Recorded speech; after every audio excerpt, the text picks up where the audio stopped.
yung kanyang doktor sa loob dahil may proseso din sila sa loob kung paano mo kausapin ang doktor, no?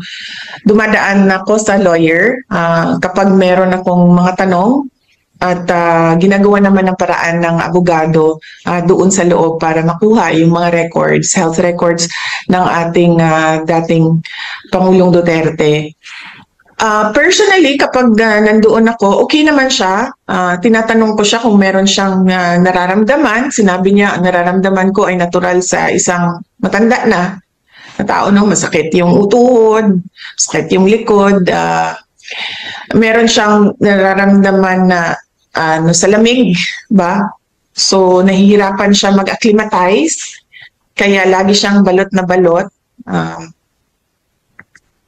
So far, wala siyang gana masyado kumain. Sinasabi niya, nag-request siya ng gatas at prutas at pinaabot namin yon sa kanyang doktor na yung request. Yun lang.